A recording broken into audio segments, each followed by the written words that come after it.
So how about your camera options? Those should be pretty obvious by now. You can use the built-in EyeSight camera that is on your Macintosh and change the direction of the camera to point toward you or away. You can use a camera from your iPhone or iPad, which will do the same, and import the video into your software application. If you're a Windows user and don't have a camera on your computer, you can buy a webcam such as the Logitech 9000 Pro webcam for a reasonable price. You can use one of my favorite cheaper HD convenient cameras called the Flip, or you can use a higher end digital video camera. All of these will work and give you a quality video picture for your screencast. Nice to have, but not absolutely necessary, is the ability to write legibly to make diagrams on the screen.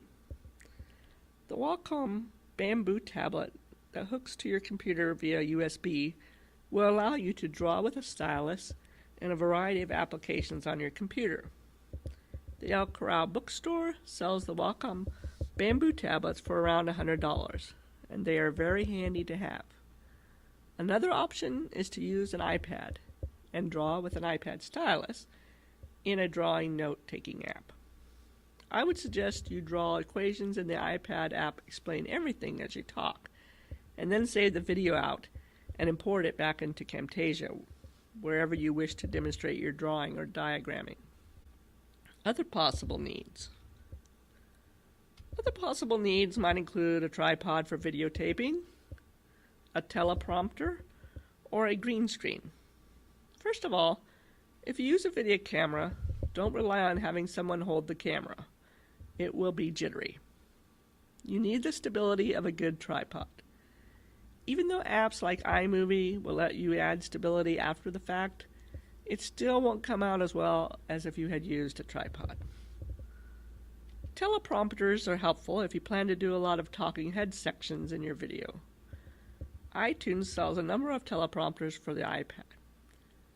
I suggest you consider the Teleprompt Plus app for the iPad, which I am using today.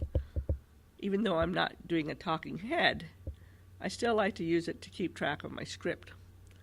A little pricier than the others at $14.99, but worth it. If you don't have an iPad but you have two displays for your desktop computer, consider using the website qprompter.com. qprompter allows you to type in or paste your script into the text box in your browser, and when you hit the play button, it begins to display the text in large size font on the display and at the speed you have chosen.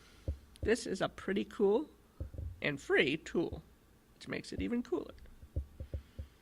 Lastly, if you want to get a bit fancier in your screencast production, apps such as Camtasia allow you to implement a green screen in your screencast. What's a green screen? Well, whether you knew it or not, you've seen green screens used in high-budget Hollywood films.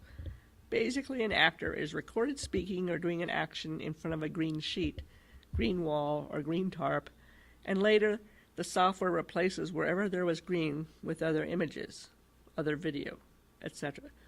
This is a cool effect that allows you to overlay your talking head over practically anything. For example, if you wanted to, with a green screen, you could look like you are teaching from a gondola in Italy instead of from your drab office. Well, by now I've probably managed to exhaust you with my enthusiasm for the proper equipment for screencasting. Take a break for a bit and then continue on with the other assignments in this module. This screencast was recorded with the M Audio Podcast Factory preamp and the M Audio Broadcasting microphone.